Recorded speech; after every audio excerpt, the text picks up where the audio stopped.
Darkseid. Darkseid. MulDiversity has entered into the fourth world. MulDiversity is back for you guys. We are the keys to the MulDiverse. I am Kwame Star G, and today we have an amazing show for you guys. It is something we have been hoping and praying we would be able to do for as long as we can remember, the way we skirted the destroyed Earths to be able to have build up to this moment.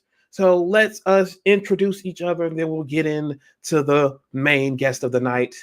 Let's go ahead and start off ladies first, per the usual. Miss Avia, let them know. For Darkseid. That's all I can say. That's all I can say. Y'all, we're going to have a great show for you tonight. I'm super excited. Let's get into it. Miss Keisha. I brought my resume so I can finally take this odd spot. I've been waiting for this moment all my life. Let's go. Miss Jonita, Professor Davis. Hey, everybody. This is going to be fun. Fun. Can't wait. All righty. We're going to throw it over to Mr. Omnipotent Odd Geek Mike. For Darkseid. I'm super excited right now. I have chills. This is the Odd Geek, aka King, stepping with himself. I'm super excited. All I can think about is the first time I heard this voice. I'm super excited. Let's get it. Yeah. Mr. Aaron Michael. Oh yeah, you know what it is. It's the one, the only Aaron V. Michael, and I just want to say, even though we have Darkseid here, New Genesis totally rules. We do not have anything against New Genesis. You guys are great. And ladies and gentlemen, I give you the man, the myth, the legend, the Lord of Apocalypse himself, a general swell man, Mr. Ray Porter.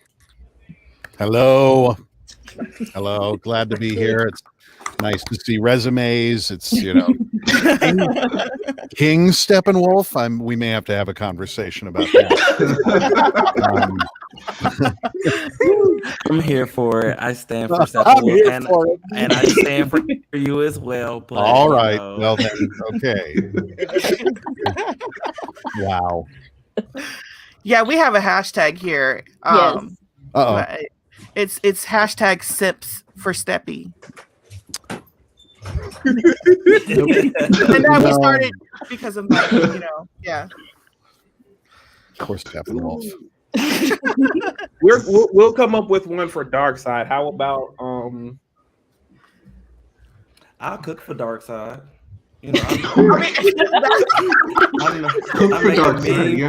I make a mean pot roast. For Darkseid. Okay, so what would a meal for Darkseid look like? Omega beans and rice. Oh, there you go. Yes, from Louisiana. Yes. With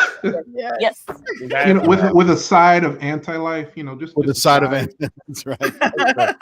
Anti-spice. Oh no, yeah, but anti-spice. How can you live without spice? All right, I guess we'll have to allow it. How about let's think of this. Well, it's got to be something apocalypse, right? Yes. Aaron, you're the chef. You too, Mike.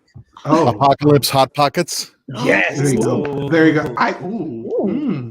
Omega beans and rice, and Omega beans and rice has me so. Yeah. Yes. I could deal with that.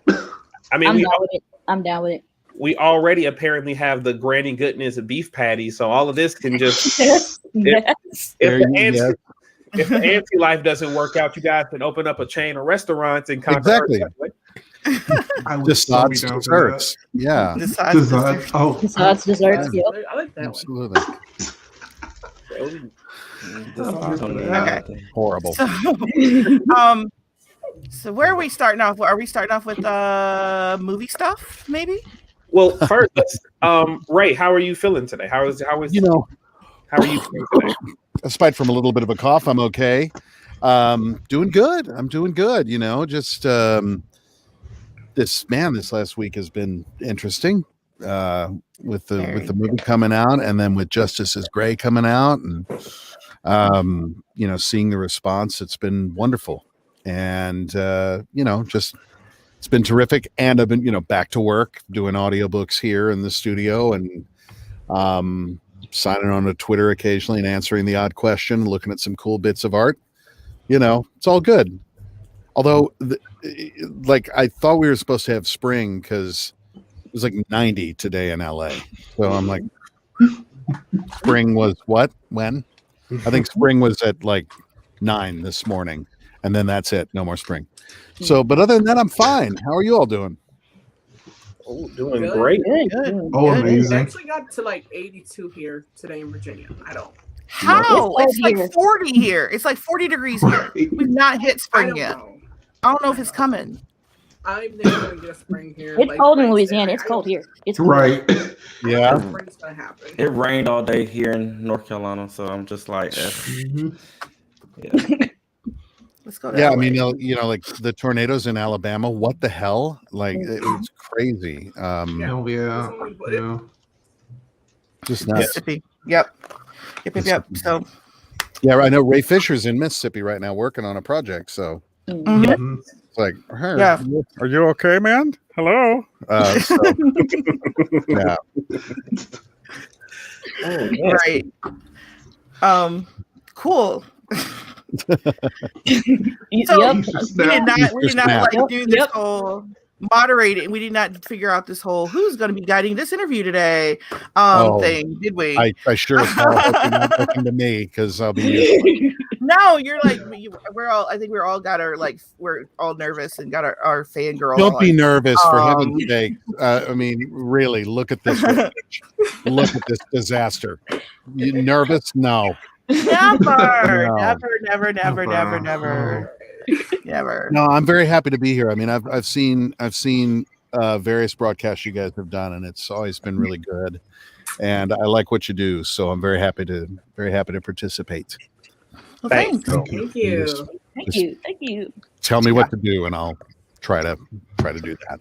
Okay, so let me interest you in this timeshare here in a minute. Yeah, we like what you do as well, and so I had an opportunity to kind of dive into your filmography, so we'll just dive into that. okay. You've done some of the most iconic shows on.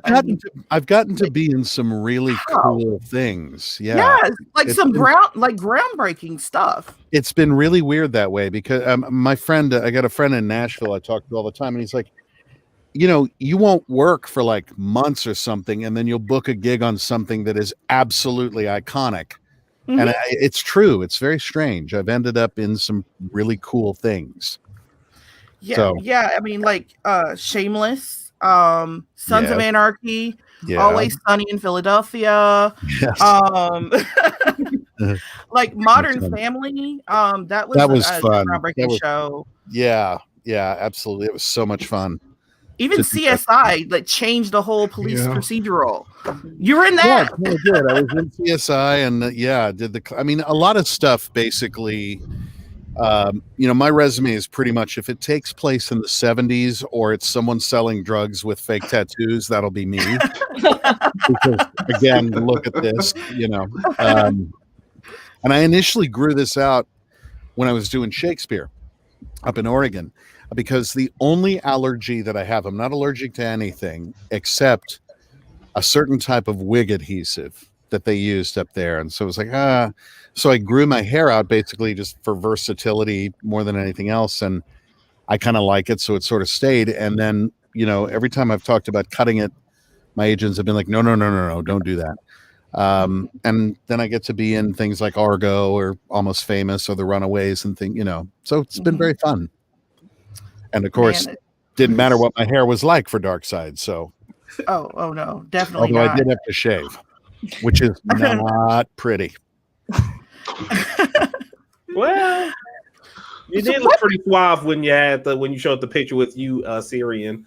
Something that's got to be Kieran and Peter look great. I look like I don't know what the hell's happened. I'm not sure.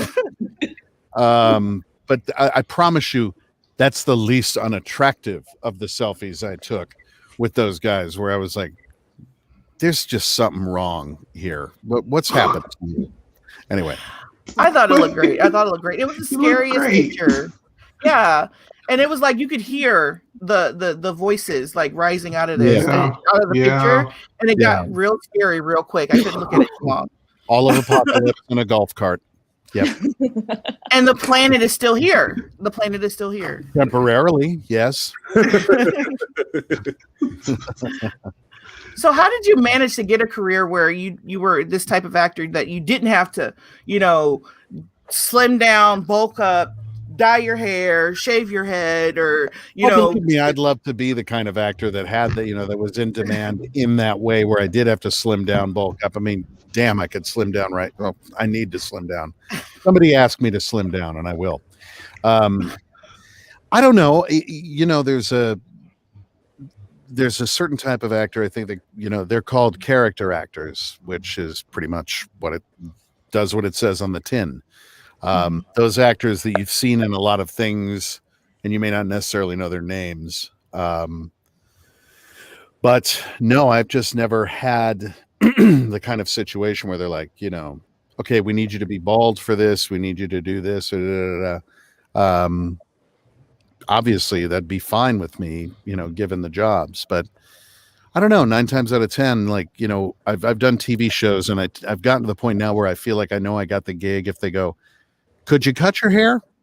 And if we're talking about for like a week's worth of work, probably not, because I'm going to be doing other things and maybe it's involved. So it's just always sort of stayed this way. And it's more about just the character. So I haven't been, blessedly, I haven't been in a situation where it's like, all right, I need biceps by July. Oh God. It's sort of I'm sort of on my own in that regard. And I really kind of, I'm very jealous. A good friend of mine managed to lose 60 pounds during lockdown. And I think I got caught. I was going to say, I think it all came over to my house. No, I got some of those. I got some of those. I think it just all came over here. So yeah. How are people doing that? Like, how are people losing weight right now? I need to know. I asked him, and what he described to me sounded very unfun, but also necessary. And I may actually try it. Just, you can have all the vegetables you want. You just can't have, these things that are fun and delicious. So, okay. Yeah. So torture. Everybody was like, oh. Yeah. None of us are vegan, by the way. Really more like deprivation than anything else. It's just, I like meat. And if I'm going to have meat, a little bit of bread on there would be okay too. And that explains the, fine specimen you see before you today. But yes, so. Amazing. Yeah. I was going to ask you next, would you consider yourself a character actor? Because some actors do not like that term. I've actually asked some, I'm not going to get names, but I've asked someone that question and they totally flipped out on me. Do you mind that term? Well, you gave it you're the title. Yeah. I don't care. I mean, the only word preceding actor that I don't like to hear is unemployed. Character actor or whatever actor, whatever, that's cool as long as I'm employed. But there are people, people obviously have funny distinctions about that kind of thing. I don't make those sorts of distinctions because I happen to think some of the finest actors I've ever seen would fall under the classification of character actor. Being, the romantic lead or whatever does not legitimize your craft. It just happens to be the role you were cast in. So, so I'm sorry that somebody had a problem with you referring to them as a character actor. You won't find that here. Thank you. Yeah. So what character or role was your favorite? That's hard. I mean, Darkseid springs to mind. I think, I've always kind of liked whatever I've played in the moment. I think you kind of have to. I've always been a big believer in have as much fun as you possibly can at this moment, because you'll be done with this gig tomorrow and you don't necessarily know when the next one is coming. So enjoy this as much as you can right now. There's been a lot of different parts that I've loved, both for the challenges they brought and for the people that I got to work with and the experience. And, I mean, I would hate to say I love this one and run the risk of saying I don't love, having done this. I have found something to enjoy in just about everything I've done. That's amazing. I love this positivity that you have. You know what? You might as well be, because there's so much uncertainty in this line of work, and there's so much time spent, kind of alone and sort of trying to fortify yourself to get going the next day and to do the next thing. And wow, I still am an actor and I still want to do this. If you're not having fun, what's the point? I think ultimately, True. you should never forget to try to find joy in whatever it is that you're doing. And if nothing that you're doing brings you any kind of joy, figure out if there's something else you might do. I still get excited every time, if I pull on the lot at Paramount or something. I still get a little like, this is cool. Wow. Paramount's cool. The whole thing Paramount's is cool. Warner Brothers cool. Universal. Yeah. And being on a film set is really exciting. You get to see this work that these people have done.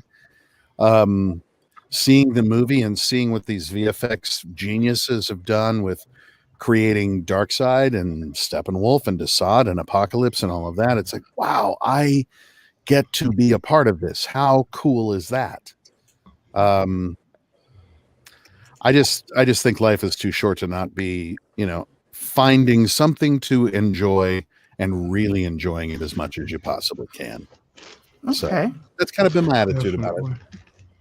So what brings you joy from Darkseid? That would be my last question. I'll throw it out to everybody else. So you got this evil, the worst guy. What brings me joy? You're this positive person. Worlds. It's the challenge of it. It's also, the fact that I'm playing this character that has been around for a long time, and a lot of people have played this character brilliantly before. And so there's that challenge of, is my work going to measure up?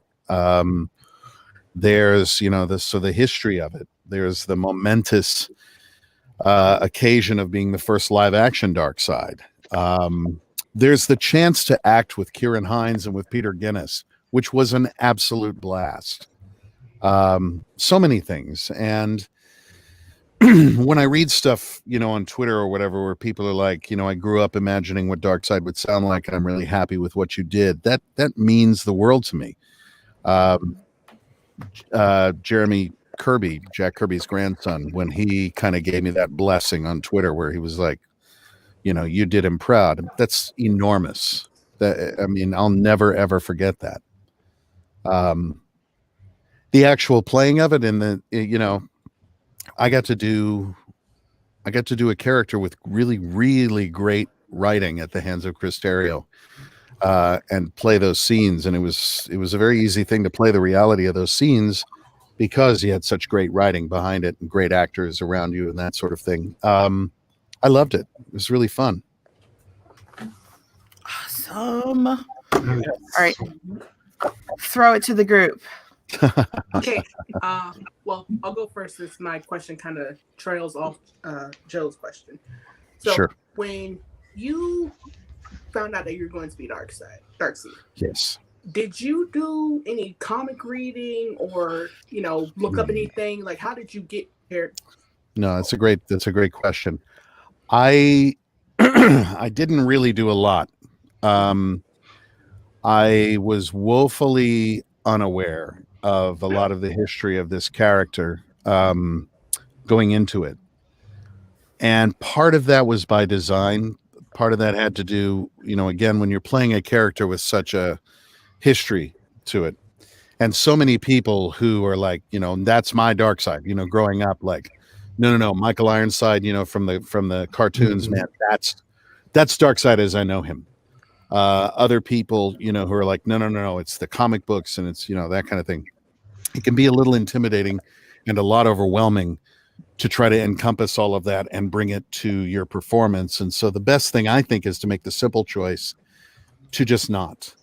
I encountered this doing Shakespeare. You got a role that's 400 years old, and God knows how many actors have played this character before, and really brilliantly and really definitively. Do I really want to think about that on the day that I am in the theater and somebody has paid money to see me play the role?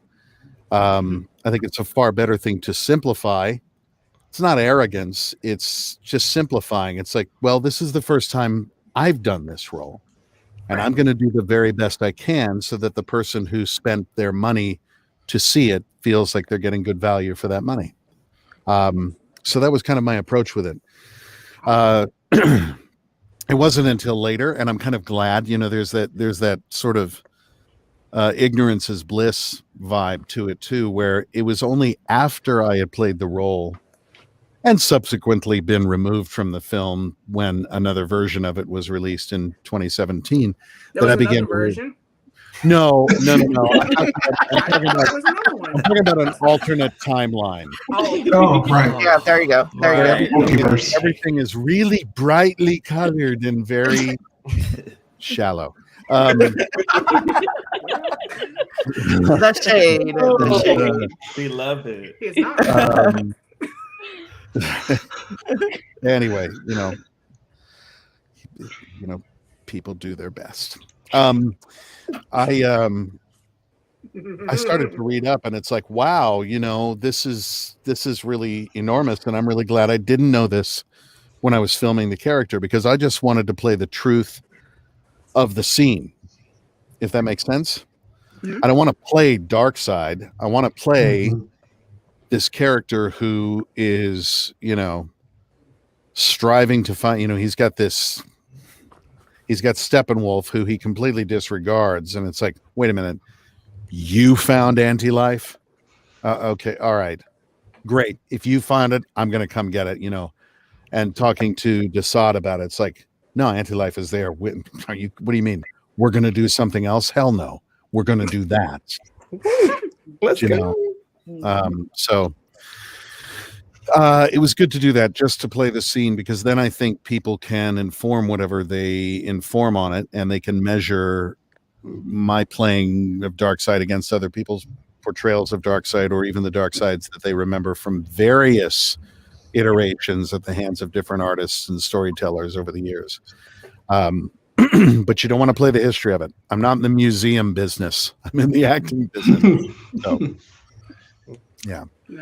Well, that's awesome. That's a very awesome answer. So that leads me to lead to a nonsensical question and ask you, if your Darkseid and all the other Darkseids were to get into a bare knuckle brawl right there, right now, do it right now, who do you think comes out on top? And no, we do not accept they will team up to take over the universe as an answer. It has to be definitively who wins. I mean, a team up right. You're talking about a bare knuckle fight between myself. Now, wait a minute. Are we talking about between me and the other actors who have played Darkseid, or are we talking about Darkseid in Zack Snyder's Justice League as opposed to the other Darkseids as seen in comics? And I don't understand the question. I gotta have clarification. The second one with the Darkseids, even though I do think you could take the other actors, it's just my personal opinion. Oh, are you kidding me? Please, that Darkseid would kick my ass. Please, Andre Brower? Hell no! I'm not even stepping into the ring. No.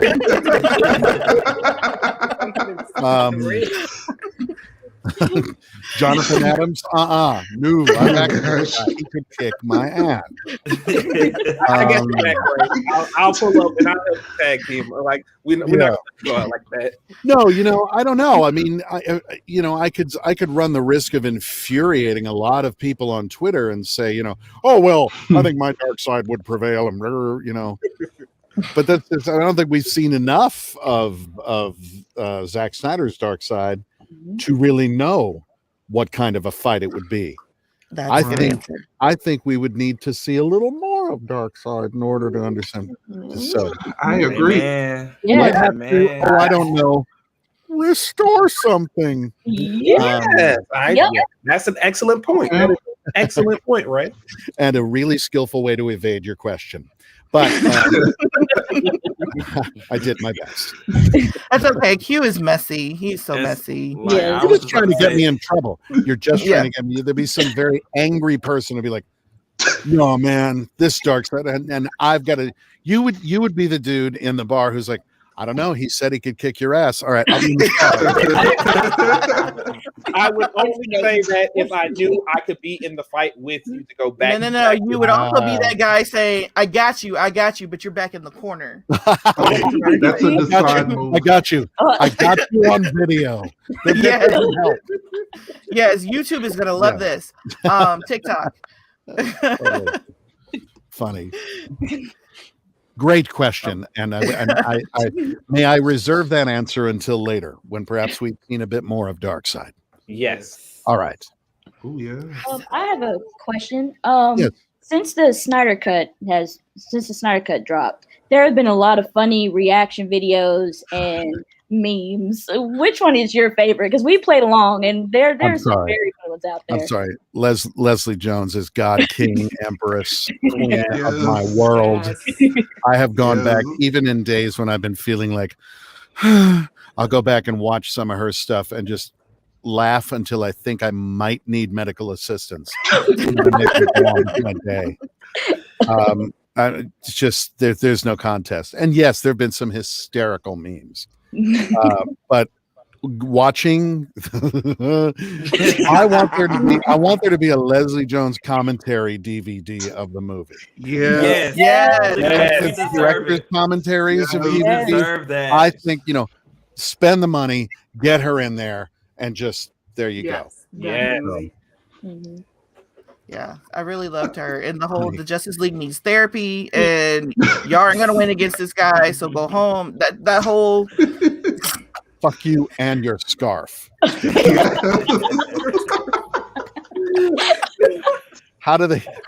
it's like all the thoughts are coming out. Like, they even have fashion, and what kind of church is just room filled with evil? Just destroyed me. She's one of those. I high can't praise, breathe. Ron Johnson. Laughing. Thank you. Yeah, exactly. I was gasping for breath. They that whole fight when talking about recycling with Cyborg. Yeah, that's how you recycle cans. Destroyed me. And that's good for the earth. Absolute genius. Oh my goodness. Yeah. So let me just say that Leslie Jones is the key to restoring the Snyderverse. That's obvious at this point. Because I'm gonna go ahead and make that statement. But yes. But my question is, yes, sir. So you played as a character, you played a lot of different roles, but what is something you haven't played yet that you would love to do? A love interest. Honestly, I know that sounds crazy and funny and definitely ripe for like write your own punchline. I've never played like, he loves her and she loves him kind of thing. It's just the undiscovered country for me. I've never, I've played bad guys. I've played like, all sorts, demons, all of this. I mean, if nothing else, just to be able to have something to show my mother when she goes, "Don't you ever play anyone nice?" That would be lovely. I mean, does Darkseid have a love interest in New God? I don't remember the being. No, I think it's Anti-Life is pretty much his all and everything. His true love. Yeah. Okay, so hear me out. In the Deadpool comics, Deadpool actually dated Death. What if the Anti-Life was actually a woman? Mm-hmm. And Darkseid wanted her. The whole sequel to this one would be about him trying to win her affection, right? You could have a rom com. It would be. Yeah. I mean, you could call it. You could call. Well, yeah. You could call it like Anti-Life Swipes Right. And then yeah. See, that would only work if you did it like a Hallmark Christmas movie, like. Oh my God! Can you imagine? She was the secret. She was the secret to the annihilation of the universe. You gotta have that small. He wanted to control all of existence. This Christmas, they're coming home to Wisconsin, where her mother runs a bookshop and his dad's a carpenter. I would watch that on loop. I would too. Hallmark holiday films brought to you by the Manson family. Oh man. Okay, good money for that. I would so watch that. I would watch that though. Of course I would watch it. Yes, of course. You know, and Twitter being what it is, in 15 minutes there will be artwork of exactly what we were just discussing. Get on it. Get on it. You don't even have to say get on it. I talked about playing, like, I love Mississippi Delta Blues, and I play Delta Blues. I've got a couple of resonator guitars, and I play slide and all of that stuff. I was talking about that in an interview, and I signed on to Twitter an hour later, and there's a drawing of Darkseid holding a national resonator, just like, instantly. So the power of artists on Twitter is, if you could harness that, some of the world's energy requirements would be taken care of. The Hallmark Apocalypse movie. Yeah. There you go. There we go. There you go. Wow.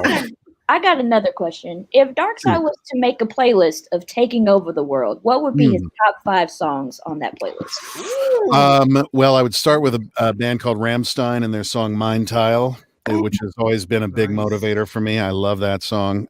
Probably, let's see, there'd be some Rammstein for sure, just because there just is in my daily life. Mm-hmm. I think some proper Delta Blues, like some Sun House. I'm talking like the real shit. Sun House, Buck of White, that kind of thing probably would be in there. Band called Mother's Finest. Anybody ever heard of a band called Mother's Finest? I love them. That'd be my own personal playlist. Maybe, some Zeppelin, When the Levee Breaks. Nice. I think would be a wonderful soundtrack to Darkseid's hijinks. Yeah, that's tough. I could draw from a lot of different musical. I'm a big fan of a band called Vardruna and another band called Heilung, which is just scary guttural Viking noises that I think would suit, destroying the earth really well. It'd be a nice thing to have playing in whatever vehicle Darkseid is driving as he destroys Earth. The golf cart. The golf cart. As we're riding, as the three of us are riding in our golf cart looking for an anti-life equation. Yes. Listening to rhymes. Yes. Ooh. Yes. Listening to Rammstein. I would.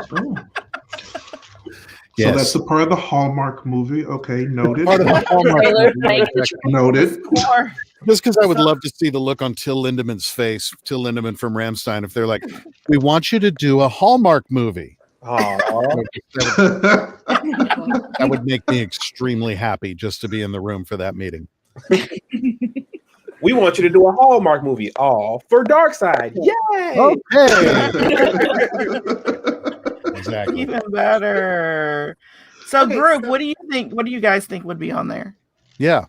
Oh man, I'm thinking DMX. Yes. Yes. Yes. Yes. DMX would be good. That would be really good. Sorry, I got to go old school again. Parliament Funkadelic. Yes. Maggot Brain. Maggot Brain. Yes. Come on. Yeah. 100%. Oh yeah. Nope. That's my answer right there. Maggot Brain. Perfect. Absolute genius. Oh, dang, I think that's the list. What else? Hey, I think "Run to the Hills" would be a perfect apocalyptic Run to the Hills. Good. raiding song. When they're destroying a planet, you hear "Run to the Hills." I think that'd be good. And I just got us DMC8 because I sung that. Yes, thanks. exactly. Oh man. No, See I've the turned comments, I 100. got some. I've turned 100,000 worlds to dust. Oops, I did it again. Listen,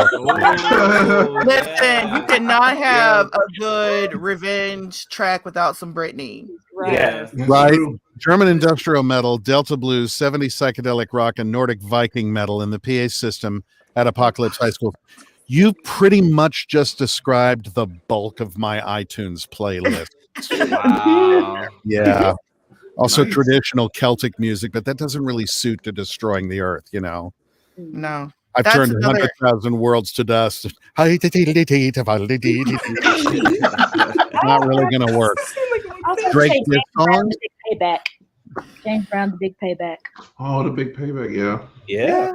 I was gonna- Kind of anything Dracula. involving Dracula. just anything where Bootsy Collins is in the room, I think Yes. is going to lend itself well. Yes. Oh God, no. I'll tell you what, Busta Rhymes. Yeah. Busta Rhymes Yes. is so Yeah. chaotic. Yeah. Yes. That'd be amazing. I had a very weird experience. We're gonna go in the Wayback Machine, kids. Okay. Buckle up. Strap in. Are there I dinosaurs there? No. I went to Miss Frizzle in the Magic School Bus. Yeah. So I'm in college, right? And my friend's father was a very well-known country music artist. And I was invited to go to the American Music Awards. This is back in 1986. We went, and we sat like up in the front, and we were seated in amongst people, who are like known in the business and everything. I was sat next to Flava Flav. What? Oh, wow. What? Oh my goodness. And during a commercial break, he got up and he kind of stretched his legs. And because I can use the camera, this was my meeting with Flavor Flav. He stands up, pink clock, and he's like, and he looks down at me and goes, "You in the business?"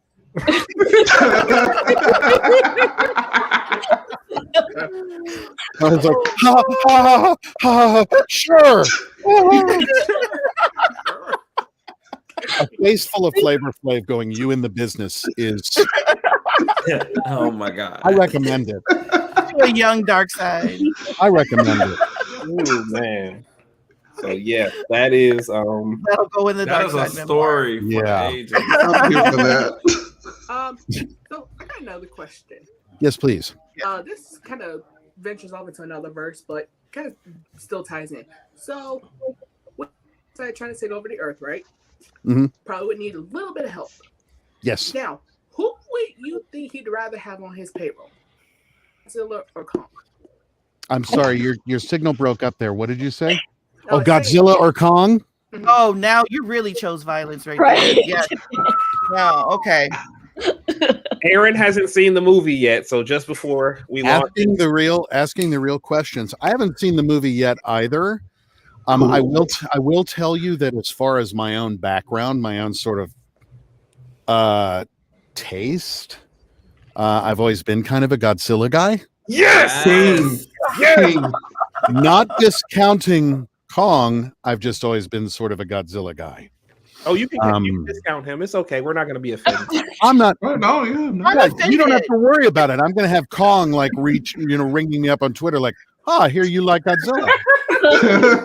No, you already have God. Avia and me. We're already on it. 75% Right, off. we got It's it. okay. I mean, I've 75% I'm in off. here 30 minutes and I'm under like 5 or 6 different buses. Thanks. Listen, We that's how try. we get down. That's how Yeah, we we get down. That's how try. we We roll. try. Ooh, this is a good question right here. Yes. I already know. Look. Oh, Okay. Oh, Yeah.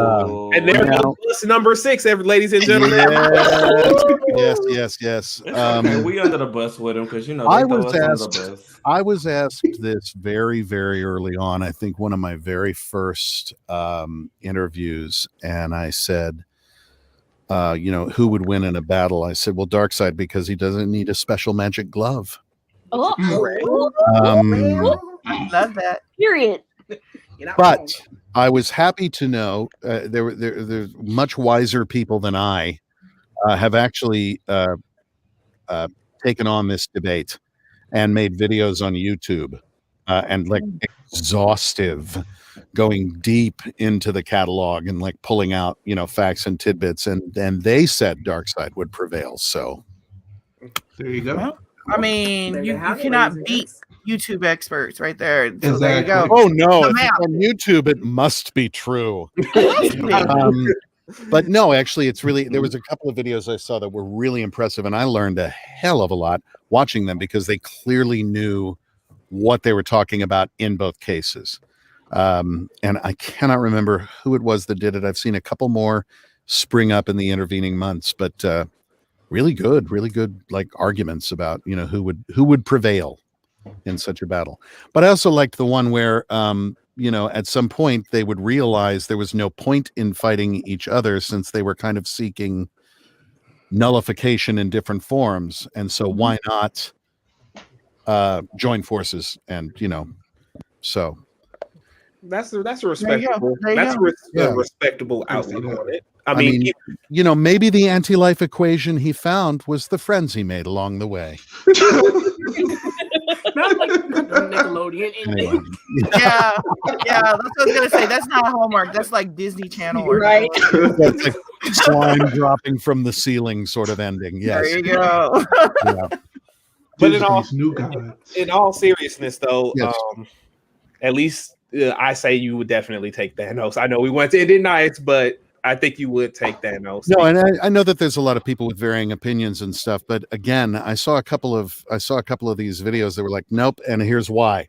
This, Thanos is this and does this thing, and they like worked it all out. And I was at the end, I was like, ha ha ha ha. Had just they surpassed me within the first 20 seconds, but they really knew what they were on about, and they said Darkseid would win. I was like, yay, and we just go on. So yeah. I mean, comic nerd map. Very comic nerd No. map. Yeah. I do have to say, quite seriously, being welcomed into this world has been a great education to me, and I will readily defer to the knowledge of others in this fandom on this kind of stuff, because I'm blown away by the amount of knowledge that such passion brings. So I'm very happy to I feel guilty that I'm not able to answer a lot of questions that are really, really deep, arcane stuff. But I know somebody will be able to, because I've seen debates online.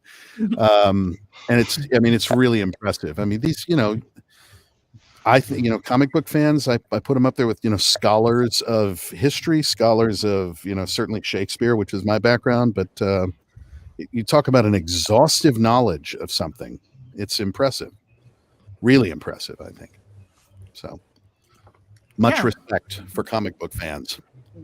For sure. Yeah. Sure. I appreciate that. You don't really hear a lot of people, putting that much, giving that much value, academic value to fan knowledge. So that's great. What is the mythology of our society? What is our modern day mythology? Do you know? I mean, you look at people who, let's say in the 1800s did an exhaustive research on the mythology of the Greeks, or the mythology of the Romans, or even the mythologies of the Celts, these various sort of various cultures around the world. And there's studies on all of it. Bullfinch's mythology is one, where, this guy, and I read it because I'm that kind of shut in, but I read it, and this guy basically is like talking about the intricate interplay and story between these ancient gods, and like why they do what they do and what motivates them, and it reads like a freaking comic book. So of course I think if Bullfinch were alive now, he would be talking about comic books. Yes. You know, Yes. that's our modern mythology. Mm-hmm. What about Shakespeare? Well, I am a huge fan of Shakespeare. Shakespeare drew from everybody. Shakespeare was smart enough to know that, he didn't generate all this stuff himself. A lot of the stories are from other plays. A lot of the stories are from other histories. He would fictionalize a historical account. He would take a story or an element of a story from a poem or a play or something like that and turn it into, Shakespeare's gift was his ability through language to basically see what everyone sees and say what nobody says. He spoke more eloquently about what it is to be human than I think anybody ever has. So Love that. that's, yeah. Follow up. Would Yeah. Shakespeare be a Marvel fan or DC fan? Oh. Bus number 8. Now approaching the platform, bus number 8. Mr. Porter, please climb under it. Let's bring in the lit nerds. Come on. Right. Shakespeare would be enough of a fan of both to draw from the best of both and make his own thing. Oh, that I can dig it. I'm with it. I can dig it. That was because that's what he did. That's what True. he did. Mhm. For almost every single one of his plays, you can go, "What's the source material on this?" And there it'll be. Mhm. So Well, now, what he does with it is a little weird. I mean, the Scottish play, Macbeth, is from Holinshed's Chronicles of England, Scotland, and Ireland, which was a book that preceded him a little bit, but he obviously turned it into the story that it is. Historically speaking, the Macbeths were actually very nice people, but not in his story. So I'm geeking out a little bit. Sorry, guys. you're good. No, that's what we do here. Right. Yes, we love it. What was your favorite Shakespeare play that you performed? Which one was your favorite? That's tough. That's like which really cute puppy do you want? I'd like all of them, please, for their own merit. I mean, I do have some favorites. I quite love The Winter's Tale, which is a play that's pretty much thought of as being very light and kind of dispensed with, but it's really pretty marvelous. The Tempest, obviously, King Lear. There's so many, and I can give really exhaustive reasons why I love all of them. But there's Cymbeline. Oh God, don't get me started. All of them. Okay. Which Robert Johnson track do you like best? I like them all. All of them, please, on a plate. Yes, sorry. I'm sorry to interrupt. What were you going to ask? No, you're fine. I was just because Avia, I'm glad she asked that question because I saw that you had a theater background. So to hear that you said that you can't really choose any Shakespeare, that you've been in, I think that's very cool because that means you have enjoyed each one that you've been in. Again, find something to love in everything you do. Yeah. Yep. So I'll just ask the obvious question: what's your favorite horror movie?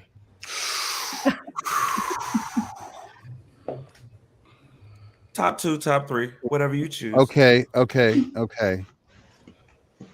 Some of them are kind of old.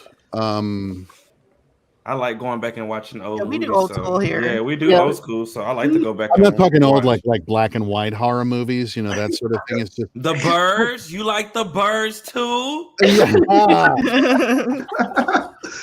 Actually, I know a really fun fact about Tippi Hedren, who from The Birds. Mm-hmm.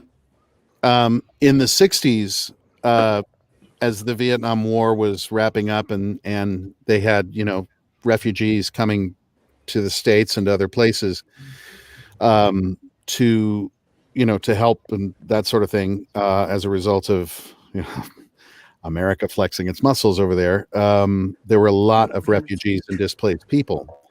And a lot of these Vietnamese women, Tippi Hedren was sort of philanthropically involved with helping occupational therapy and finding like, hey, this is America, let's get used to this entire new thing. And she apparently took that on as sort of charitable work, and a lot of the women really were fascinated by and loved her nails, and so she brought in her manicurists and started teaching, and this is why manicure shops are predominantly Vietnamese women, because it comes from Tippi Hedren teaching these women or helping these women learn more about doing manicures after the Vietnam War. Weird little cultural thing. Isn't that strange? Okay. Yeah. I really appreciate it. Anyway, favorite horror movies. Okay, there was a film, it was in the 80s, called Ghost Story, which I loved. It had like Fred Astaire in it, and all these different people. I got to say, I prefer in a horror movie, I really prefer that foreboding, like dread thing, as opposed to jump scares. I don't give a damn about jump scares. Ooh, this guy with bacon on his face. I thought that the Paranormal Activity movies were great in that they managed to have a little of that sense of foreboding, even though it was mostly like jump scare stuff. God, what's the Conjuring? I think is really fun. And a lot of the movies that came after that, really fun. There's a lot. I mean, and I love horror as a genre. As a reader, I've always been a massive Stephen King guy. And let's see, Vincent Price, Christopher Lee, or Mandem Peter Cushing. They all brought something, I gotta say. I mean, Christopher Lee, just in life, was such a complete and utter badass. I'm gonna have to with him. I mean, the dude was a spy. The guy was like James Bond. He was with the SAS. And then he sings opera, and then he puts out heavy metal albums when he's in his 80s. That's just badass. I mean, Peter Cushing was great. Love the way he blew up Leia's home planet. Vincent Price, obviously, mad skills from the Michael Jackson video. I'm sorry, I'm being completely ridiculous, but I would have to say Christopher Lee, just in general, the dude was such a complete badass. So, good question though. What else? Man has taste. Weird tastes, but here's one from another person in the comment. What stories inspire you? There's a lot that do. To me, the best stories are the ones that will engage you, ask a lot of you as far as belief, require that you spark your imagination a little bit. I mean, I'm such a fan of Neil Gaiman and his books because of that. His book Neverwhere. If you have never read Neil Gaiman Neverwhere, do yourself a favor and just do it. His book Ocean at the End of the Lane, obviously Sandman, close to my heart.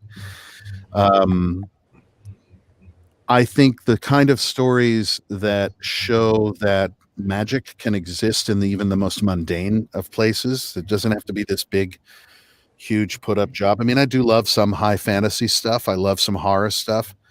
I love a lot of, like urban fantasy kinds of things, that sort of thing. But I think stories where maybe not necessarily redemption, although that's always a lovely thing, just the idea that it's okay to have hope, that it's okay to believe again, that it's okay to find thunderous majesty, magic, unbelievable potential just in the eyes of the person you're talking to, kind of thing.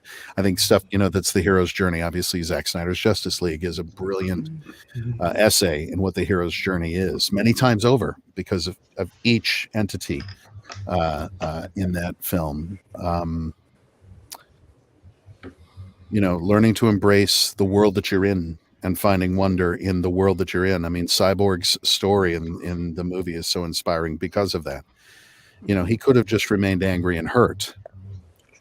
And for whatever reason, and it wasn't, I mean, just, obviously his father's influence was huge, but he made the choice to step outside of himself enough to see what his powers could do. And his true nature was revealed in that by helping the woman, at the ATM and that sort of thing. I mean, I just think it's a magnificent story. So yeah, I like a story where there's a bit of magic, a bit of redemption, a bit of what I secretly hope in my heart of hearts to aspire to, that I might sometime be better than I am now, kind of thing. Okay, so That makes sense. Oh, and Muppets, lots of Muppets. No, I'm kidding. Obviously. So, okay, I got another question. Yes. Well, with you obviously being, hopeful with the restored Snyderverse hashtag and all, besides New Gods, what is a plot that you would like to see within the Snyderverse? I'll tell you something. Yeah, no, I mean, I gotta say the story that Zach described, as far as going forward, his ideas for how he would tell the story going forward, I was like, yes, please. Not only do I want to do that, I want to see it. A lot of people I know, I mean, I'll speak on the New Gods thing briefly. There was this sort of Twitter buzz a long time ago when it was announced that Ava was going to be doing the New Gods, and people were like, Ray Porter for Darkseid, and just besieging her. And I finally was like, stop it. Ava is a brilliant storyteller and should cast whoever the hell she chooses in that role. Would I like to work with her? Absolutely, because I admire her as an artist. Would I like to continue the role of Darkseid? Of course I would. It's really fun, and I feel like I've literally only scratched the surface of what that character is.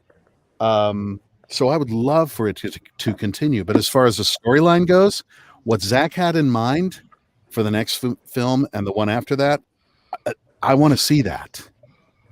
I'd love to be in it. I'd love to be a part of it. But I would just want to see that. I think it's a fascinating story. So that.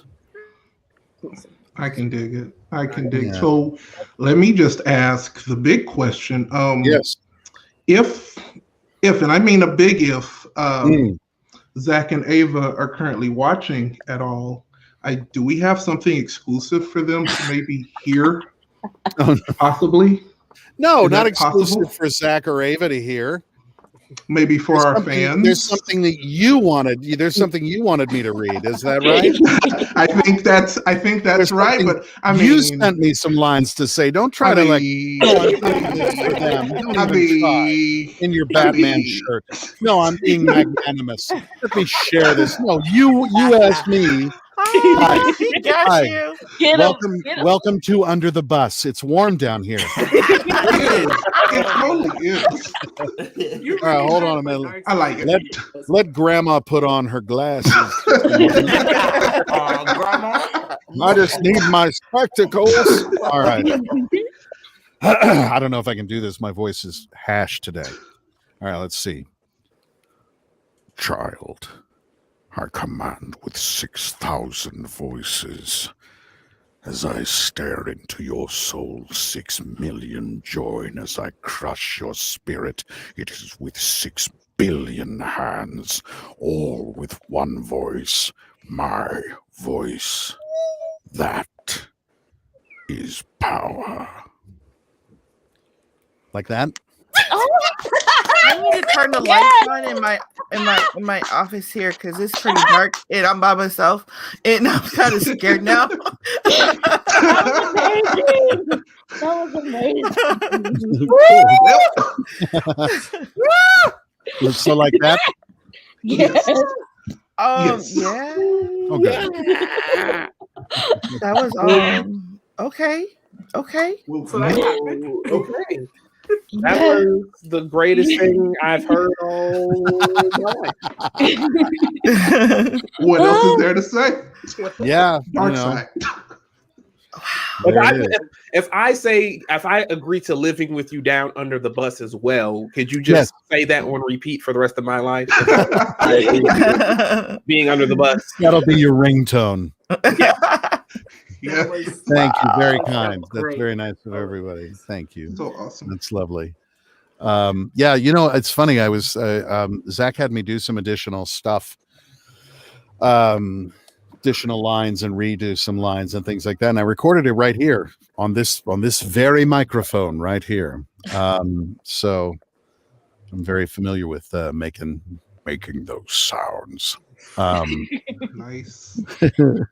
It's just you can't really get loud with that, so I'm sorry, Ray, if I'm being a little bit too animated, but I love voice work. I love voiceover works from the old classic cartoons. Oh man, no, there are people who are frigging magicians, Yes. And I've had people ask me before. I'm gonna have to go soon, but I don't want to. Y'all are really fun.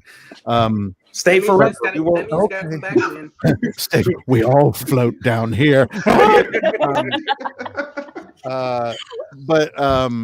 I've had a couple of people ask me, like, well, so are you an actor or are you a voice actor? You're both, because they're both awesome. I'm an actor. Yeah. And I've done some voice stuff and I've done some other stuff, But I have met some voice actors that absolutely blow my mind with what they're able to do. I aspire to be like them, There's so many, and there's so many really good ones. So it's a privilege. I mean, doing this, it was literally Zach just said, "Hey, can you do this voice?" And I sort of knew what Darkseid looked like. In fact, I think the designer just released that concept thing a couple of days ago on Twitter. I've had that on my phone for 6 years, Wow. So I knew what he looked like. And Zach was like, "Hey, can you do this voice?" And I was like, "Well, let me see." And then I did that voice and then I got the gig. So, but like anything else, I mean, you take any actor, you take the guy who does SpongeBob. He's a damn good actor. Yes. He's a damn good actor, and he does that.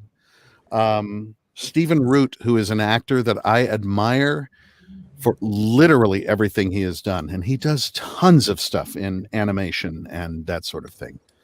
In addition to his brilliant on-camera stuff, I would like to be like them, please.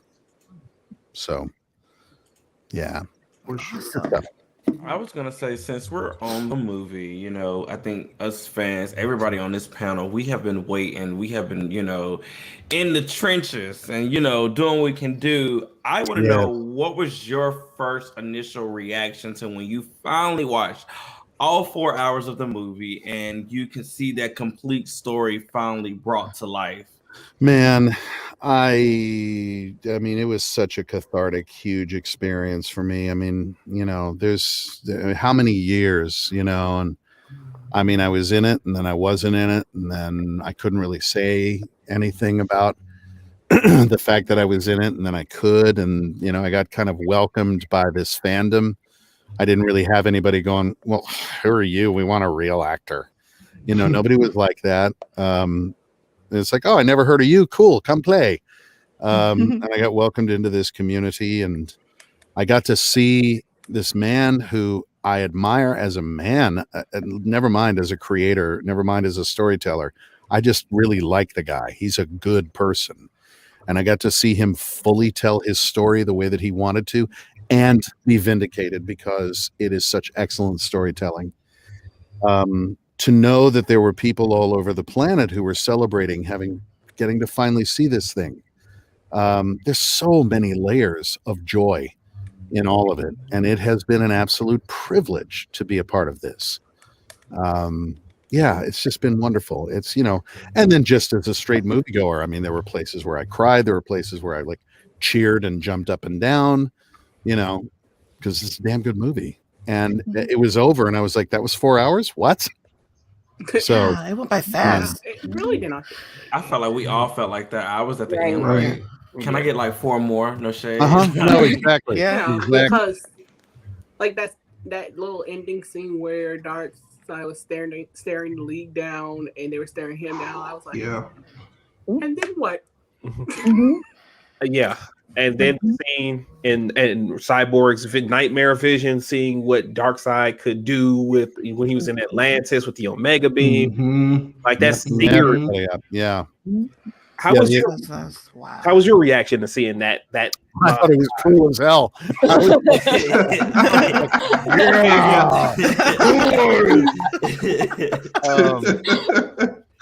was Zach had told me that was kind of what he was going to have Darkseid do. In that moment, and I was like, "Oh, I can't wait to see it!" And then, yeah, that was bitching, and just that chilling thing in the Batcave with coming over behind Kal-El and putting my hand on his shoulder and like, "Oh man, was that your girl? I'm sorry." Man, That was so the vibe. Yes, that was the vibe. I had something in my eye and I didn't see her there. Yeah, I'm really, man, my bad. How can I make it up to you? Hey, I got a job offer for you. So yeah, it was great. It was great to see it. And obviously seeing what was done, just with Darkseid in general was just cool as hell.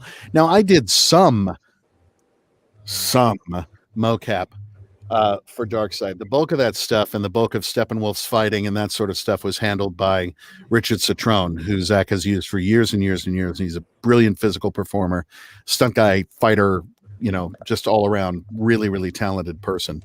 And I've told people, like, if it looks good, it's probably Richard Citrone. But like, I know I did do the running my, I got to do the superhero jump. The Darkseid disembarks the flight early so he can get to baggage claim early. I got to do that jump, and then running my hands through the ground and then swinging the axe. And I don't know if they reshot it with Richard Citrone, but I definitely did that stuff in mocap. That's awesome. Did you get the axe? Huh? Did they let you keep the axe? Do you know we were shooting mocap, so the axe was a broomstick? I mean, there was also a point when Zach was rolling a volleyball across the floor at me, and I was stopping it with my foot. That was the shot. That was Yeah. They brought in Wilson from Castaway as a day player. What was it like having that guy on set? I hear he's pretty hard to work with. Tom Hanks had a pretty rough time working with him. So how was Wilson? Real diva, man. That guy's got some balls.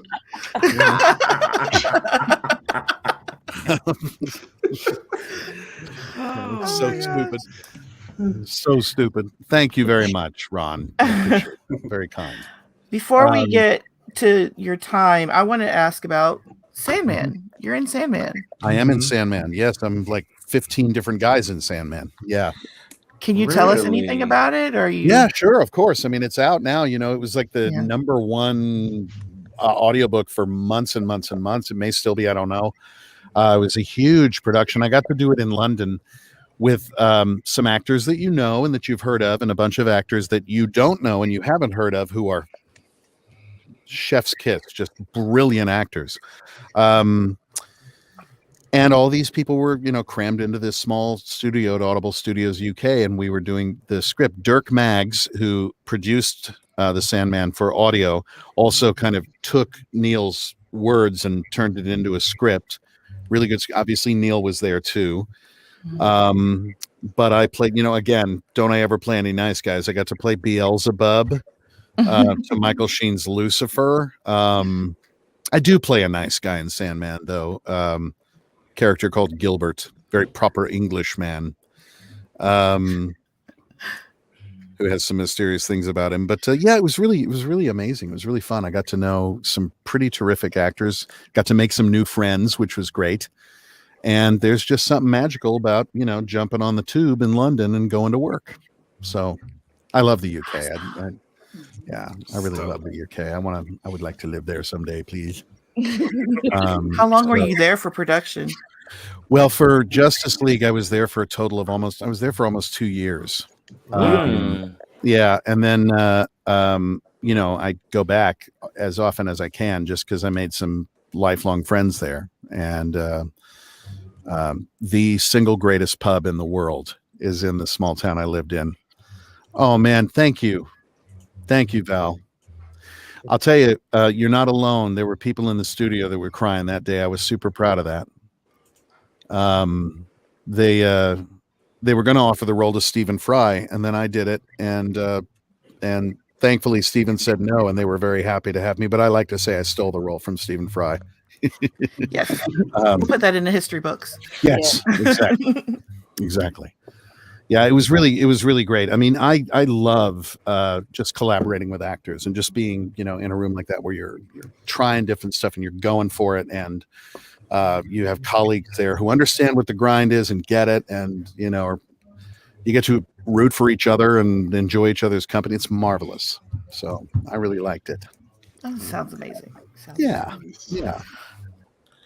And now, I'm back here in my booth doing all the voices for audiobooks, doing 8 or 9 different characters. So just, my poor son.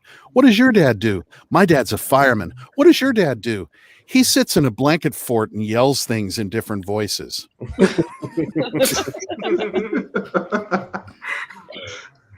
Yeah. That's perfect. Well, That's perfect summarization. I mean, my 7-year-old told his teacher I complain about movies all day on YouTube. So, Wow. Yeah. You never told us that one. Now, that teacher's got to be like,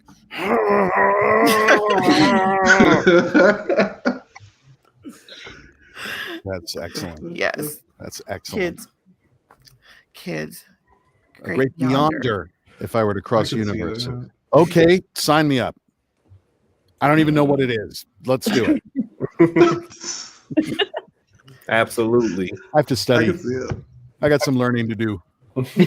What was one of your favorite scenes from the movie?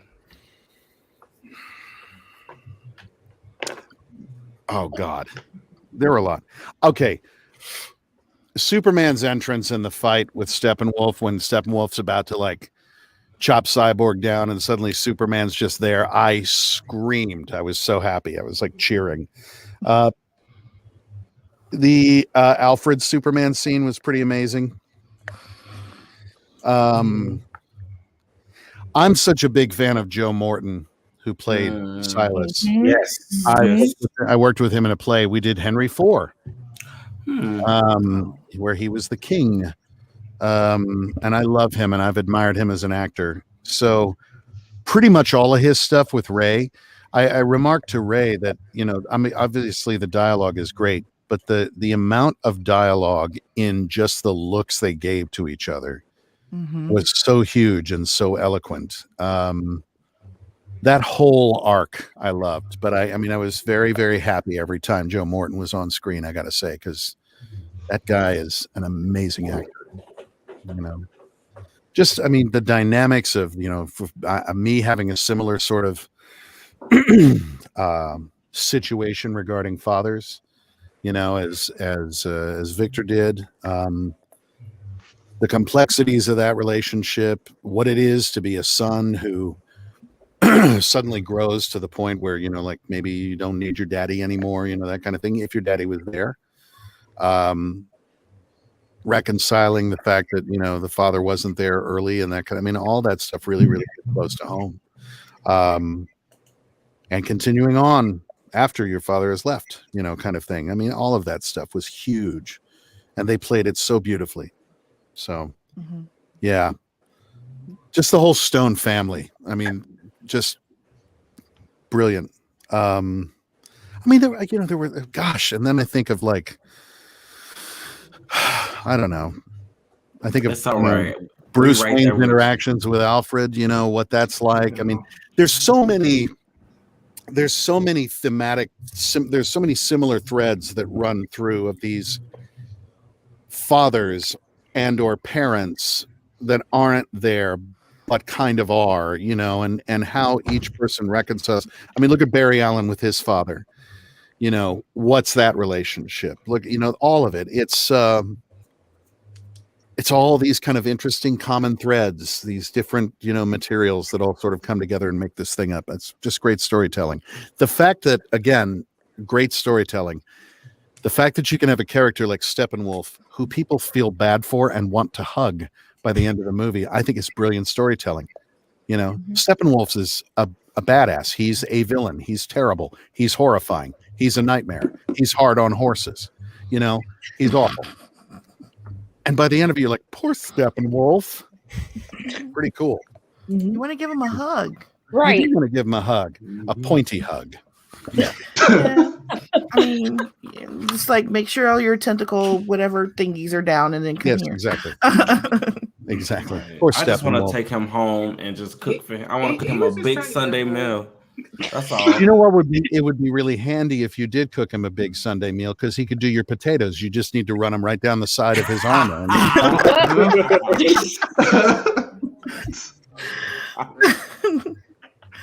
So amazing. you know, yeah. You're a comedian. I like it. Nah, I'm just irreverent and silly. You know. Oh, you came to the right place for that. With that. Yeah, no, I know. There's been a few of your shows that I've watched and just been laughing. You guys are great. Laughing at them and then laughing with them and laughing at me. I already. Yep, that sounds. Wow, dude, there's some psychology we need to uncover. I think maybe this might be a Dr. Phil moment, man. We maybe. What's the matter? You okay? We've already established that y'all are the legitimate. What's the matter? You okay? And I'm the one that people laugh at. So it's all good. That was the contractual when we started the group. We know that may have been the least caring "What's the matter? You okay?" ever said in the history of humanity. That was hysterical. That's why I say they laughed at me. No, man, they're not laughing at you. They're laughing near you. Yes. Darkseid therapy hour. Yes, exactly. Yes. I think I do a better job than Dr. Phil anyway, you know? I mean, yeah. You know. Have you told Ray that you were Jon Stewart yet, or are we keeping that a secret? No, we're keeping that a secret. Nobody knows that. Well, actually, I kind of did tell Ray the last time he was on. Well, I said it after he left, so he obviously agreed with me because, you know, he didn't correct me after the fact, but I did kind of tell him. I hear all things, you know, that's part of the job of being Darkseid. Yeah. It's rough. And the Christmas list. It's terrible. I mean, I'm glad you acknowledged it, so, you know, we can go. Darkseid, may I please have a dolly? And definitely. Now that you've acknowledged me as Jon Stewart, we can now go to the trade. See, we can be the scoopers and get the revenue from scooping ourselves on these big revelations. You know? No, they'd figure us out. They know how we roll. They're not gonna believe it. And that's how we are. Are we talking scoop like journalistically scoop, or are we talking scoop like a litter box scoop? I think it's more a litter box.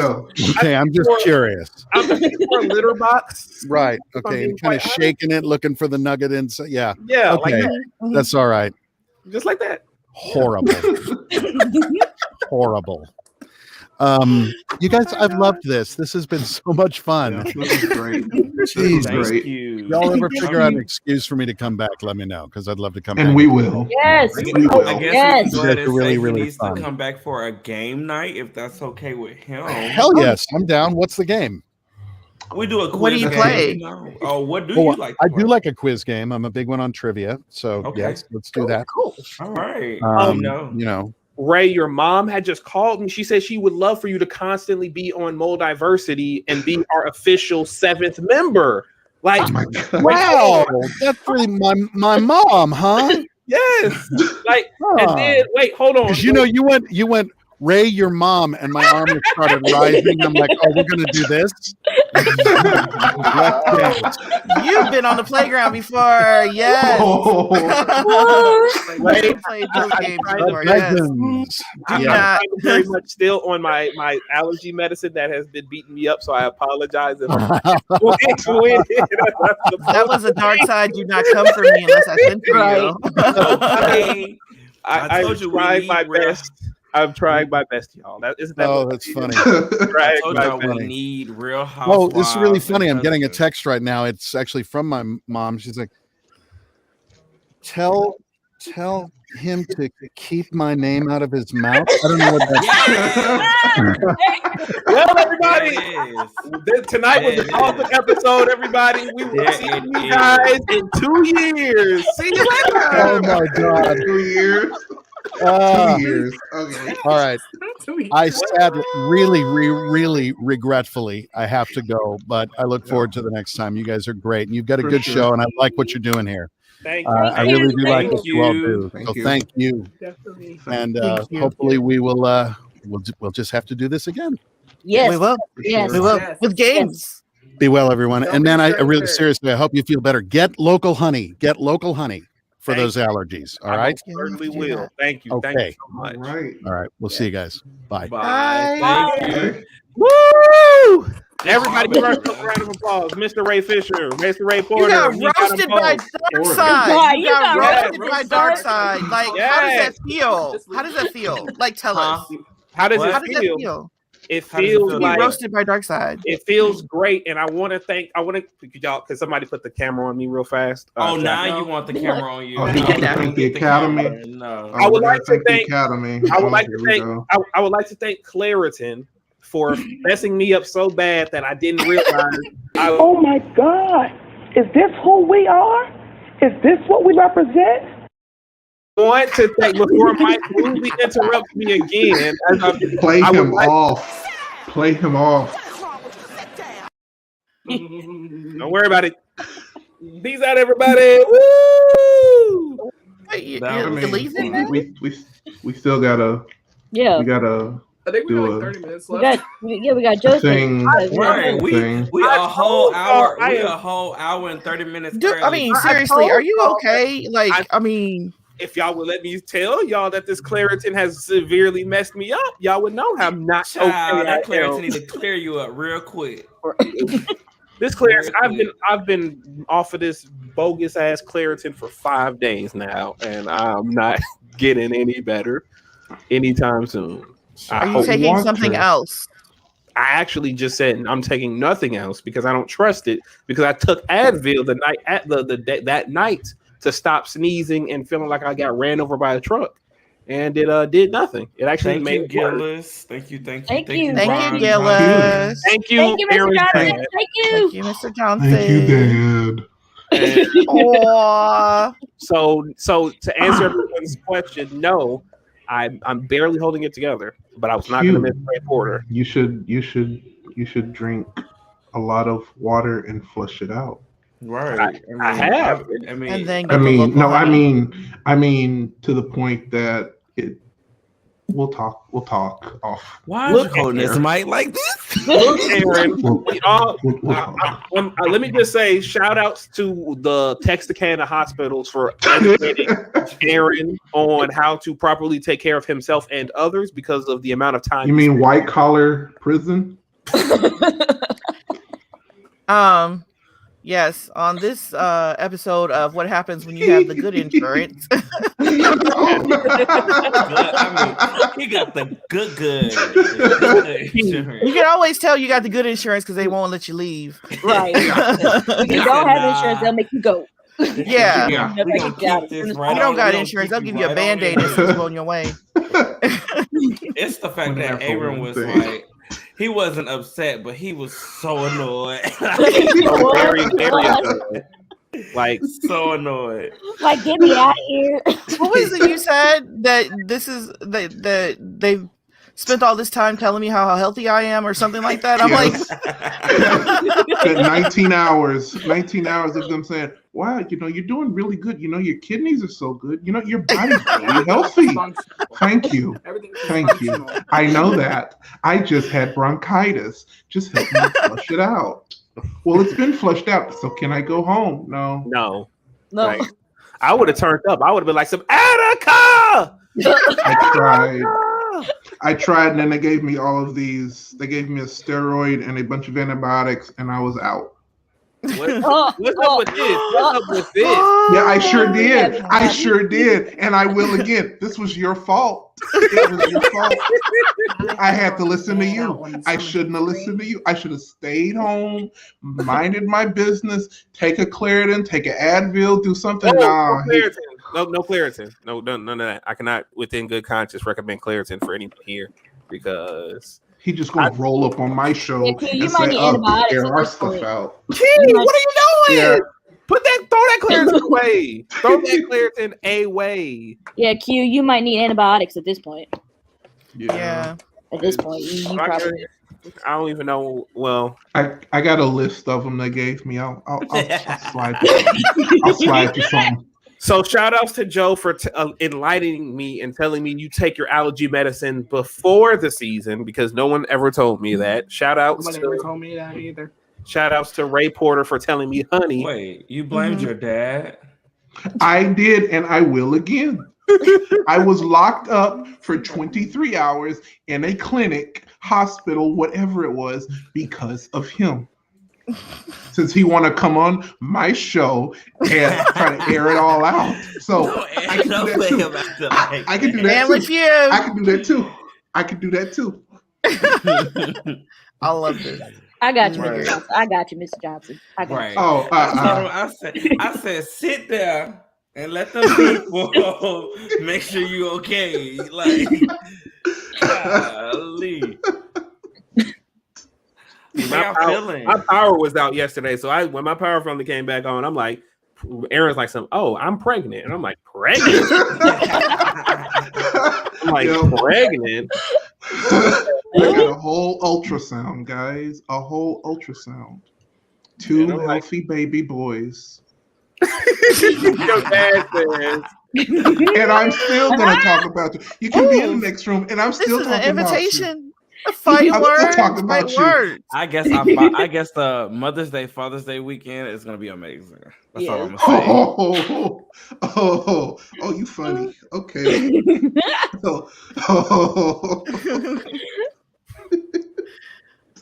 You guys. Oh man! Before we really hop into the next piece, I do want to say tomorrow is a special day in my heart, in my soul, for my family, because it is quite possibly one of my most favorite days imaginable in the history of life, and that is April 1st, aka April Fool's Day. And I say that.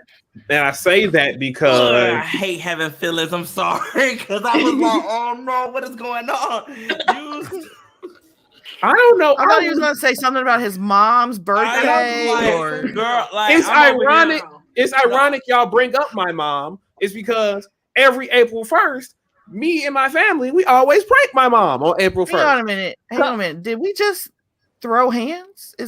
What is that? I'll be right back. I'll be right back. Yep, there goes. Oh man, and then he muted as well. But no. Oh, he muted.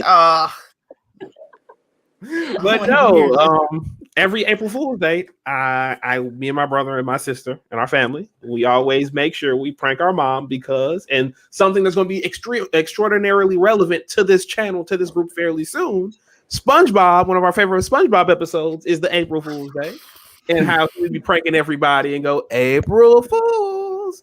And ever since we saw that episode, we would always do that to our mom, whether it's pretending we fell down the stairs, pretending we broke an arm, pretending we got folks pregnant. So it's National Give Your Mom a Heart Attack Day. I mean, she don't even like talking to us on April 1st, to be quite honest with you. Wasn't the plot of that episode how far? Wasn't the plot of that episode was how far Squidward went? But we don't go far though. That's the thing. You just said y'all act like somebody got pregnant, or y'all act like somebody broke their arm, or like that is going far. That's what Joe's kids probably do to her. So pretty much you pulled a Winston. No, they don't. You go too far. No. Yeah. You got Amy, you're right. Just hide my dog from me all day, and I lost my dog or something. Like, don't tell me you done fell down the steps and you broke your arm. Because I'm gonna take it to the hospital. My favorite thing is when I pretended I had a concussion, and that was one of my favorites. That we pretended like I had a concussion and we were stumbling around. Okay, so we don't do that in my family because my second oldest actually did have a concussion. Before it scared everybody. Darn. So yeah, we don't play that way. I should have got a concussion because that would have made it funnier. Val's, I forgot about that episode. Okay, concussions are not funny though. I mean, I like watching your child for 24 hours to make sure that they don't die. I mean, come on now. The reason why my mom's a good sport about this, though, in all seriousness, is because one time, unsolicited on a random day, my brother just randomly acted like something had happened to him, and he got up real fast, and she was like, "So nah, fuck this, F you," and it was just so out of context and out of nowhere that she was like, "So okay, well, y'all can prank me on April Fools because I wasn't supposed to say that, and I didn't mean to tell us that." So that's why we all got a license to do this. Now we have lightened up over the years because she's moved, and really we're adults now, so we can't really come up with anything creative to prank her with. But and it's also the fact that she said she's going to get us back, which I'm still waiting on, because then the cycle will continue. So because then she's gotten in on it, and then we can just do it as a family, and it will be awesome and having fun. Basically. I mean, I'm sorry your kids can't do April Fool's, Joe, but Child, it's April Fools every day. Listen, because my kids we spent enough time in the ER with my children. They don't want to know. We take injury very seriously in my family. There's been too many. We're klutzy people, so stuff like that is just really like the concussion. That my daughter got the concussion, got it because she was playing circus and tightrope walking the edge of the tub. And fell and hit her head on the tub, and then her sister, my third oldest, Cara, the one you guys have met, was the little one, and Caitlin had made her mad. So in addition to having her head hurting from hitting the tub, she also got hit in the head by one of those hard plastic Ice Age McDonald's toys. Oh. Girl had like a hairline little crack in her skull. It was like yeah. And then there was a car accident. Car actually got hit by a car while she was riding her bike. And on second thought, y'all shouldn't be like I said, we've had like accidents. You don't need to. That does remind me of the time at church Q sliced his thumb open cutting something in the kitchen, and nobody's to this day understands how he was able to do that. That was pretty hilarious. Well, and Cara again, I don't know why she was mixing a cake with the immersion blender, but she did, and she got her finger. So that was the bloodiest cake ever. I think my top two injuries that I've ever had was the time when I was 2 and Q was 5 rather, and we was karateing, and he kicked me off the bed, and I landed teeth first and knocked out my teeth. And then when I was coming home from C2E2 2019, my granny had left a water bottle full of bleach on the table, didn't tell anybody, and then I drank it and couldn't taste anything. You drank bleach? Yeah, she used to more than just a sip of it. What my granny would do before, and she stopped doing it because of this, she would put bleach in water bottles because she would forget sometimes to take the full bottle downstairs with her to wash clothes. So she would put bleach in a water bottle. Now, she doesn't tell anybody this. And so I was like, oh, let me just get some water before I go home. Went bloop. Wow. It was complete for an entire month. I could not taste anything. It was horrible. It was literally the worst thing in the world. I was like, and then what made it even worse than worse. You didn't smell it? This is my thing. I'm thinking about King Kong versus Godzilla versus King Kong when they was looking for the bleach. That's all. Yeah. Sorry. So he was like, I'd rather drink the bleach. Like it's like that is no joke. And then the fact my bus was extraordinarily late, so I was just anticipating getting on the bus, getting home here at like 6:00 and sleeping it off. I had to wait in a Chicago bus terminal until 7:00 that morning. Had to ride a bus, couldn't sleep, couldn't eat nothing or nothing. It was just mush in my mouth, and it's just like, I cannot believe I drank this bleach. And it's like, I know y'all say, well, you didn't smell it.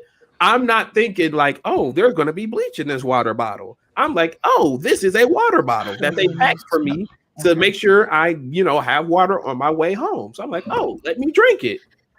Yes, Valzad. I have a daughter named Kara. Yes. He put the sad emoji too. So why sad? He's a Superman stan, right? Val, like Superman, and you like Val, and all all this, the whole universe of Superman, correct? Affirmative. Who, me? No, I was answering Val, but you could have explained what you. Oh yeah. Okay, so with my kids, my husband is like a Superman stan. And we eat with each of our kids. The girls, he wanted to name them either Lois or Diana. Oh no, we're not doing that. So my oldest is Chloe. The next one is Kate. Don calls her Kat. And then Kara, and then we have Kal-El, which there's a whole story behind that one. We have Connor, and then we have Quinn. I named her Quinn Ivy myself because just to be, vindictive and just to say we're not having any more kids. This is the last one. She's Batman, comics. Well, she loves Harley Quinn. That's her girl, and I think we kind of messed up, and she channels Harley and Ivy too much. Speaking of Godzilla versus King Kong, that's an excellent segue, Mike. My kids are, though. I'm the mother of Kryptonians. But yeah, Joe, I believe you have. Yes, his name is Kal-El. He put the whole apostrophe in his name starting when he started high school. I'm like, I'm still calling you Charlie. Okay, so that's happening. Yeah, segue. Yeah, let's get into it. Yes, because Joe, let's go. What you gonna tell us, Joe? Because I'm still hyped, and I'm gonna say what I gotta say till tomorrow. Me too. So, wait, Mike, are we wearing the same shirt? No, yours is Wonder Woman. I wish we were. Okay, I'm just waiting for y'all to get done. Because I'm just doing this because that's what happened. That's what happened in the movie. Keep playing with me. Mike, you already know everything you about to say. I'm 100% for because. Look, hold on. Let me make sure my wig right. Oh, you see that? Oh, hair flip. You already know everything everything that you say. I'm right with it. So I just want to hear Joe. No, I love Joe. No, I love Joe. Joe. It's supposed to be a review of Godzilla versus Kong. I love you. And it looks like it's not going to be a full-fledged review because some folks going to get ignorant. So, that's okay. No, sir. Kong did not catch any hands. As a matter of fact, wait, I'm a mute. That is a bold face. The battle axe came out. Your lizard ain't got no weapons. That's all I'm saying. Save it. Your lizard ain't got no weapons. Save your shade for the mess tomorrow. Save your shade for the mess. Do the review. Okay, I'm saving it, but cute. Keep it cute. I'm getting trolled by people and by Jason the Rap Nerd in the freaking comments. Hold on, let me say this. He set in me the off. Comments.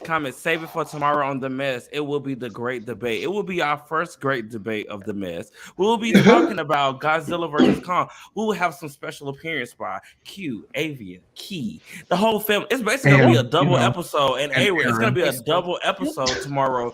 You get to see all Team of us again. Kong versus Team Zilla, and we're gonna talk about who won the movie. Yeah, since Key done flipped the script on some of us, but we are you gonna beat my ass? I'm just saying, you flipped the script for the losing side. I'm trying to figure that. I'm like, Yes. I'm like, Save it for tomorrow. No, to be honest, I think Key. If we're gonna keep it cute, keep it. I'm gonna say Key was on both ends of the field of the. Thank you. She was on both sides because once she was when we had our MonsterVerse marathon, she was introduced to both characters like that, and she got to see Kong do. Like, don't get me wrong, I'm not saying that Kong is not, but when it come down to the two, I rock with Godzilla. I've been rocking with Godzilla since I was 7. So when it comes down to it, but yeah, keep it. Yeah, save it for tomorrow. Tomorrow on the mess is going down. The first great debate: Team Godzilla versus Team Kong is going down. Go ahead, fighting Joe. your demons was a thing. Oh, that's all I gotta say. It's just one scene it's one scene that takes the whole movie that I cannot wait to put out there. But do what you got to do, Joe, because It's my turn. Yes, your turn. All right. So, yeah, we saw the movie. And you all, we have feelings about the monsters, but I'm putting those aside right here. And I've been wanting to talk about this movie for a long time because y'all, I watched this movie a month ago. I've had this movie, I've been sitting on it for a month, wanting to say something, and I couldn't because this movie was really, really good, I thought. I love the way that they had the backstory that, kind of continues along with the rest of the movies. I'm so glad we did the MonsterVerse watch because it shows if you didn't think that the backstory that they gave in the movie was worth it. I mean, if you thought it, they just threw it in there, where they come from, look at the other movies and you'll see, how it kind of ties in. But I still think that even if this is your first movie, that you'll see that they did a good job of explaining, basically where monsters come from. And so I love that. I love the fights, they didn't look like a bunch of, discount bin video games. The monsters looked really, really good. I mean, and Kong with his battle axe, that's as close as I'm going to get to that. And everything. I just really, really liked it. To me, with the graphics, the story was exciting. It was really thrilling all the way through. The characters, even the human characters, were, one of them was a throwback to the other movies, and the others, I think they pretty much carried their parts well. While I liked that, the movie focused on the monsters more. I know it has been said, I think it was Q who said that, he would have liked more focus on the humans. I think people will say that. I think you will find some people in the audience will like more of a human element. Just put it out there for those who hadn't seen it. Just kind of get ready. It focuses more on the monsters than it does on the humans. Which, I mean, I kind of like that part. I did, but overall, I think the movie was really, really good. I think that, the fights were the best ever of any movie, of all the movies. This movie, I think the monster fights, like the big fights, were even better than, even if we're talking about other monster movies like Jurassic Park, I think they could learn a lesson or two from this one. Because just the and not just the look of the CGI, but the details they took in the fights. It wasn't just Zilla whipping its tail back and forth and Kong like punching Kong punch with fists, type of thing. There was really some movements and some actions out of both of them. Out of all of them, there are movements, actions. They're doing actual things that you expect for these beings to do if they were kind of real.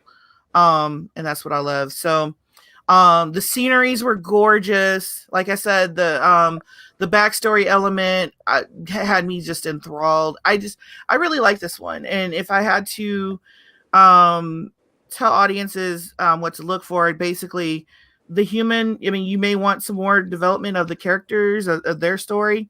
I thought it was great. I thought Brian Tyree Henry was the best. I mean, he's had some great roles that he should have been, award nominated for. This one's maybe not an award nominated role, but it's another role that stand out for him because we see a lot of Black nerds, but we don't get the Black conspiracy nerd very often, and we got it here. And he did a very good job of doing that. I'm just gonna say he makes tap water an insult. So I mean, just he's good. So I think overall I love this one, and I'm going to give it a 4.5, a 5. Not totally a 5, not all the way there, but yeah.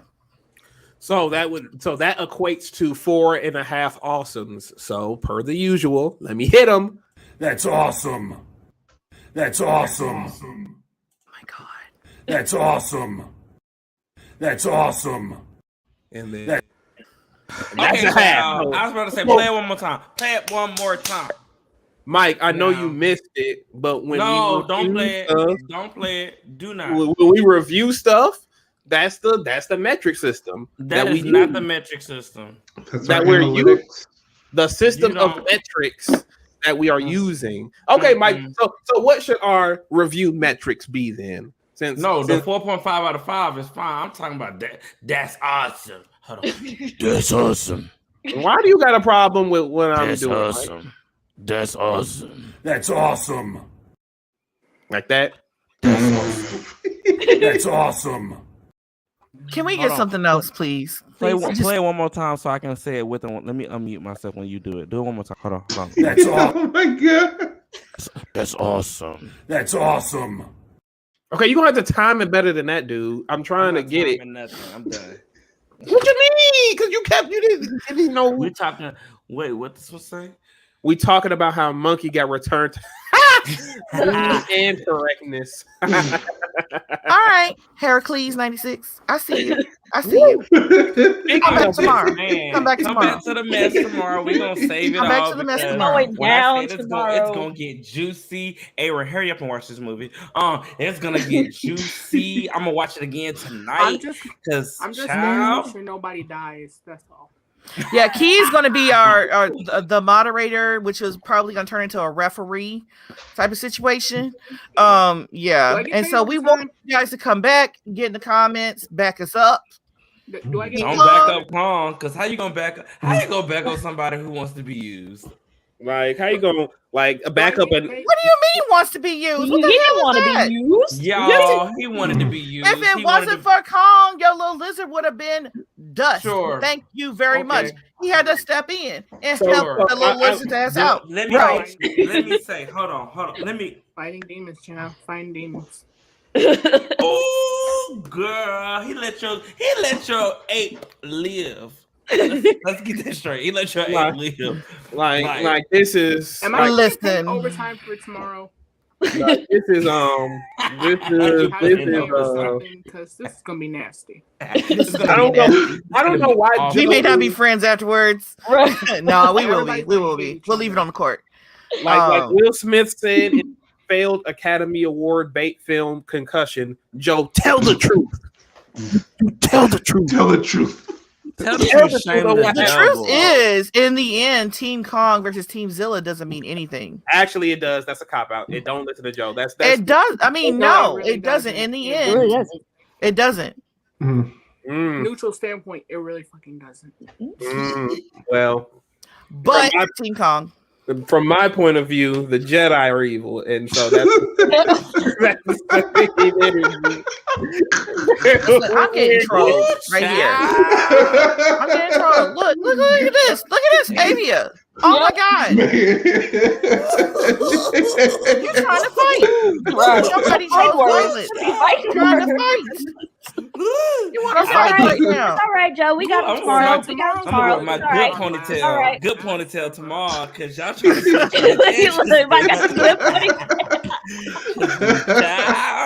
ponytail. I'm waiting for my granny to get back to me because she was watching the movie this past 2 hours, and she loved it. The last text she sent to me about it was, "Oh shit!" Stop laughing. Yusuf, Don't laugh. You can't laugh. Yusuf, hold on to that question because in a month and a half, you trying to cause havoc. In a month and a half, we will answer that. Matter of fact, clip this as a proof because we will be answering that question in the month of May. Messy. We are. Go ahead, tell them, because I'm ready to watch all my favorite SpongeBob episodes. Yes, we can tell y'all this. Well, no, the month of torture. It's not May.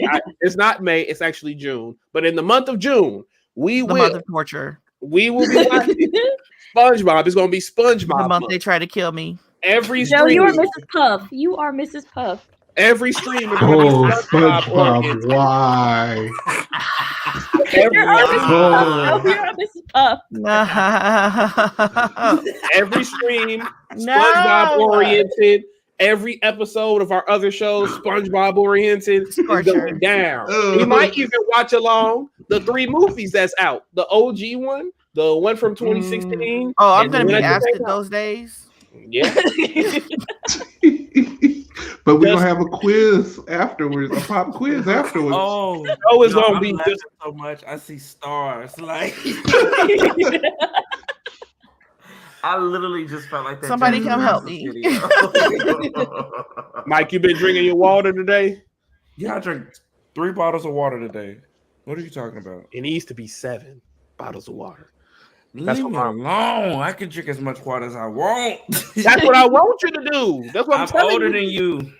By how much? How old you is? Since you I'm so 3 years older than you. Stop it. Oh, so you 42? Because I am 38. I'm 38 year old. I'm a 38-year-old man. So if you're 3 years, if you're 3 years older than me, 5-year-old girl. Okay. Like, because you're trying me. Like, you've been trying me all night. Talking about don't upset the twins. Don't upset the twins. Oh my God. You've been trying me all night. Anybody else got something cool and awesome to tell our beautiful folks who watch us every Wednesday night? I was gonna tell people about the Twitter Spaces thing I was doing next week to watch out for that. It was next week. Next Monday. Next Monday. I thought that was this week. You thought it was today? I thought it was today. That's why I said what I said in the chat. I was like, oh. I was wondering what was wrong with you.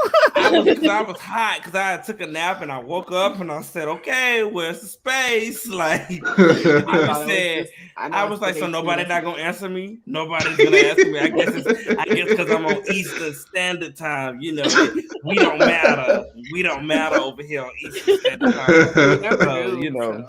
I don't know what to tell you, bro. Oh, you is on Eastern Standard Time with me, Key. Love you for that.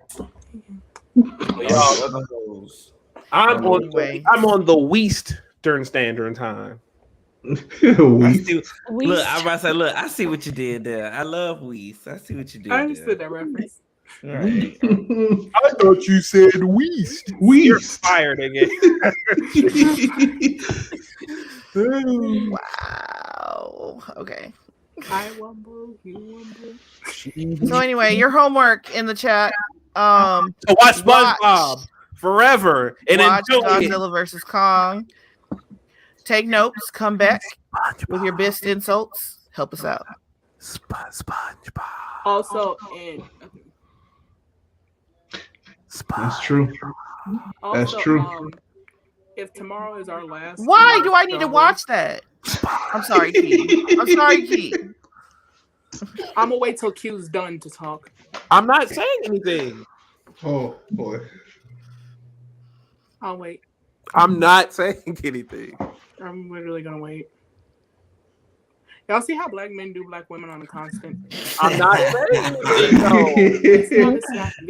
My hands are actually covering the mic, so I couldn't say anything. This is a constant. It's all on you, Key. Yeah. Okay, so I was saying, if tomorrow's our last live show, I don't know what to tell y'all. See, you wanted to say that just because we're all gonna hate each other. Everybody's gonna hate each other, and I'm gonna just be over here. Look, I'm not gonna hate my MulDiversity family. I'm just gonna keep it real nice, Real Housewives of Potomac, Atlanta, Beverly Hills tomorrow. I might give you a night. I got a shave face. I might let Diana come out and play tomorrow. You never know. But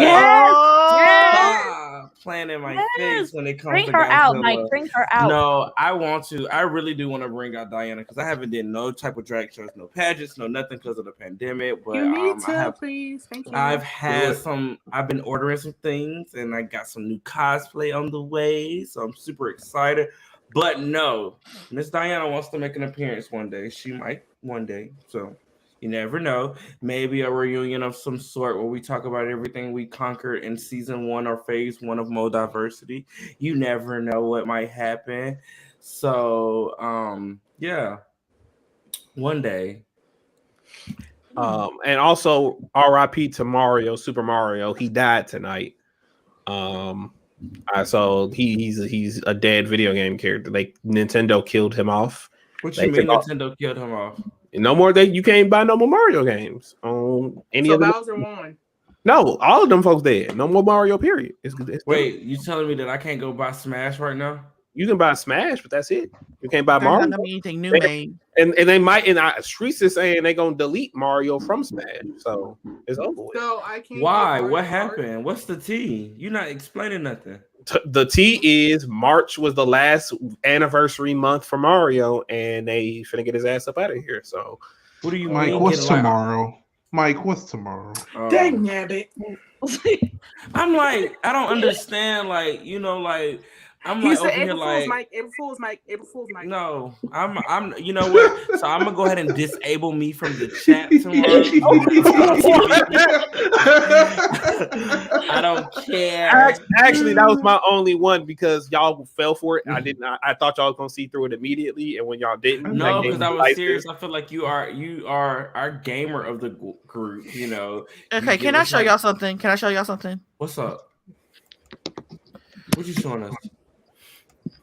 You sharing your screen? Yep. That's fake. It's fake. I'm like, it's not real. Mario is not dying. This is Polygon. But fans are jokingly lamenting. The joke. This is Polygon. I've written for them before. They're not lying. Come on now, man. Nintendo isn't killing Mario. That's like their most famous character. They wouldn't do that. My thing it was me joking, Joe. It was the joke. I know, and I'm proving your joke. Do y'all want to see me, Q, and Aaron play some Mario Kart live? How y'all feel about that in the chat? Do y'all want to see us play some Mario Kart live? Do y'all want to see who really won the games? Because it's been said that Q beat me in. I did. It's not no Q dead. It's Q, you won the games. What are y'all playing? Games. Y'all won one. You won in the 1.5 games. Stop playing. Like you won. And Kong beat Godzilla. If we gonna be talking like that, but the truth is, there's only one big dog. I'm just worried. Wondering fat meat is games greasy. Played because I said.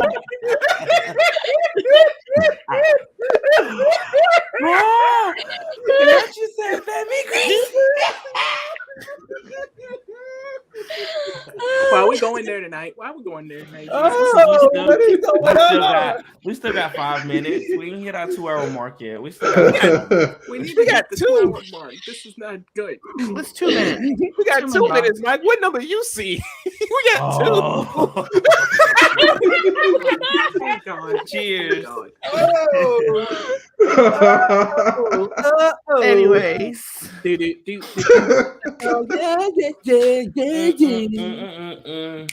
Mr. Heracles said he's down. Are you a Spirit fan? The movie The Spirit fan. If you're Heracles. Aaron, I know you're a big fan of the movie The Spirit. I know I'm a big fan of Final Fantasy VII, the remake.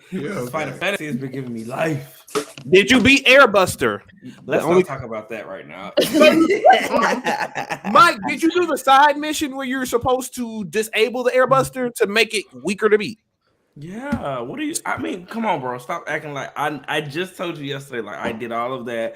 I just didn't have time to finish because what? We had a meeting yesterday. I watched some anime yesterday night when I got done with y'all. I'm watching Cowboy Bebop, Inuyasha. I started some new one that's on HBO Max. Yes, those I are think it's all. called Juju. I think it's what Juju Kenshin or something like that. It's really cool. He's a demon or something like that. I thought that was amazing. So yeah, I've been watching a lot of anime. So Good. yeah. That's excellent. But your homework for tonight is kicking the dog shit out of Airbuster because he's a bitch and I don't like him. Fuck Shinra. Avalanche all day. Let's fucking go. But yeah. I like to say this as well. I feel like everybody that is around Cloud is using him. And that's just me from my perspective, my point of view. I feel like everybody is using him. I feel like Jesse is using him. Time out. Time out. Flag on the play. You're not finna disrespect my queen, Jesse. There's Jesse only hurt right now and where I'm at. So I got 3 queens in my life. Ty, my mama, and Jesse. I will watch that. We got 20 seconds, y'all. Right. I'm open to all types of anime. Send them to me on my _oddgeek. Everybody, tell them where you from. Woo! Start ladies first, like Queen Ladies Latifah would say. Go ahead, Keith. Right here. Y'all find me here. Avia. I work in the morning. Hey, what's up, everybody? I'm Avia. You can find me on all social media platforms at Avia Knighton. You can find me here every Wednesday with my MulDiversity fam at 7:30 Central, 8:30 Eastern, as well as Bitch What on either Friday or Saturday with Key and Joe, as well as the Untitled A&A show with Aaron, as well as some reviews and an article that I wrote that are on Medium, as well as Joe's company, The Black Cape. So check those out. Professor Jonita Davis. Let's go. Hey, everybody. What's your favorite SpongeBob episode? Listen. 24. These kids is about to be the death of me. I swear to God. Y'all can follow me on social media. There's my. You gonna let them see where they can find me on social media? Thank you. Shit, I'm sorry. That was my Claritin. Go ahead. You can't blame everything on the Claritin. Sure. Okay. It was the brown as well. I'm down with the brown. Anyways, you can find me anywhere. Did you just say calm down? I swear to God. I said I am down with the brown. You already know that. Find me on social media and at Black Cape Media and here in this circus. Woo! Circus. Everybody in the ring with the center on me, just like a circus. When I crack that whip, everybody on you just like a circus. Blah blah blah. Quamon Star G. Catch me every Sunday on Into the Universe where we talk about everything geeky, gamey, and nerdy. Blah blah blah. Something funny. Blah blah blah. Something cringy. Thank you all for being wonderful people. Do not take Claritin. Do not take Claritin if you are a 26-ish black man because it will try to kill you. Here's the obligatory rock. Here's the obligatory rock telling me to shut up, bitch. Shut up, bitch.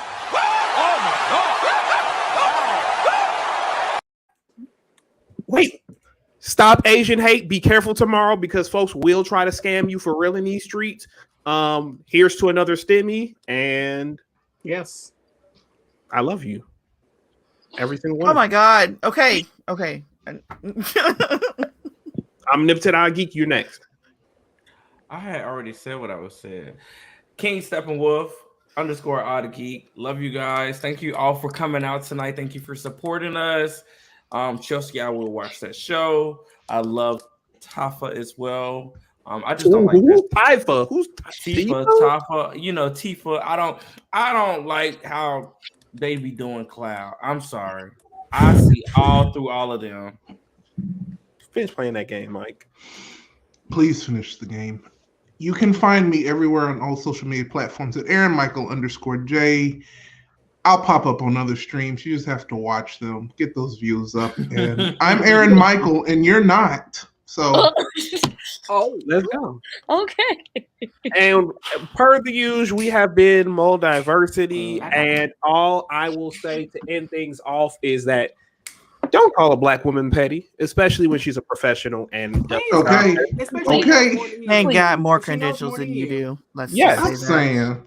Just and also, as well, see to it that you don't have people who scam people in your piece that you're trying to write about, because it could discredit you very easily. And it's not going to be taken seriously whatsoever. Yeah. But in any case, we've been MulDiversity. Love you guys. See you. Peace.